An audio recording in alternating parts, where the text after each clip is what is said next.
Today I have a Micro Machines, the original scale miniatures Travel City fold-up playset. This one's copyrighted 1989, but it also lists 86 and 88 on there, so it may have debuted earlier, and this is just a later release.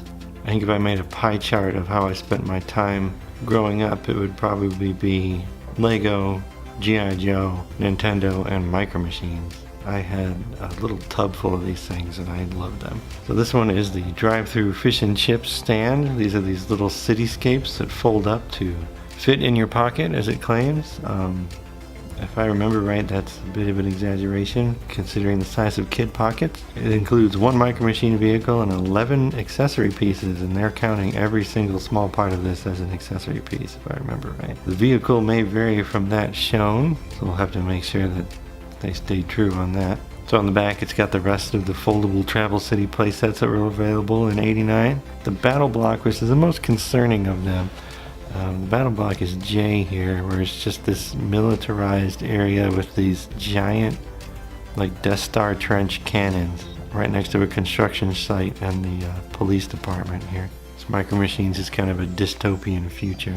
It also has some of the larger action playsets here that I never had, but I did have the giant C-130 and the really large aircraft carrier, which was they were really fun, but they were also really easy to get your Micro Machine stuck inside of. So I'll open this guy up. I use some serious tape on these. So inside we have the playset with all of its parts and accessories on the inside. Yes, we have a Micro Machines little pamphlet catalog sticker sheet. It's in great shape actually for Bill's Fish and Chips. There's a back part of that too, so there's quite a few stickers. And the drive-through fish and chips assembly instructions and sticker instructions. And look at that, we got a T-top here instead of the hard top, and it's yellow instead of black, obviously.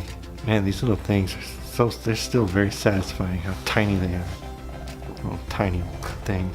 So yeah, they're counting every single small little piece that this thing came with as one of the 11. So we'll dump that out and put the stickers on and be right back. Putting the stickers on the base plate was a little nerve-wracking since there are holes in the sticker that have to match up the holes on the plate for the parts to go in. So this is the fish and chip stand's base, and it has the bulk of the stickers placed on it. Every single one of these windows is a sticker. Even the tiny dumpster has stickers on it. So here's the fish and chip stands with its multitude of stickers placed on it. Stickers are totally worth it on these. I think they give them a really nice kind of illustrated look. So you got your dumpster in the back for your horrible fish smells and where the tiny drug deals can go down. What was neat about these is when you linked them together, all the roads would always line up, so you could essentially have one big driving course for your Micro Machines, and if you didn't have a place for them to connect, they came with these little ramps that you can then drive your tiny cars up into. They're pretty great. They have a really nice look to them. Still a fan. I think they hold up really well. Let's take a look at this catalog with a Ferrari sitting on a globe. This thing unravels and unravels and unravels and unravels, so there's a lot to look at. Mostly though, it's just the catalog line of their endless amount of tiny vehicles that were available. Super 4x4s and monster trucks, and turbo wheels, deluxe collections, new Micro Machines insiders. Oh, I forgot about those. They were hinged, and so they had even tinier cars inside the tiny cars. This couldn't get small enough back then. Highway Warriors, kind of a Mad Max thing going on. I remember I had a couple of those. Sun Changers, gotta have a color change gimmick. Oh, power launcher. They always wanted you to strap the small vehicles to your body somehow. Display case, trains. I remember I had train collection number 2 that I got after having a bunch of teeth pulled as a reward. And the City Action playsets. And the back has even more.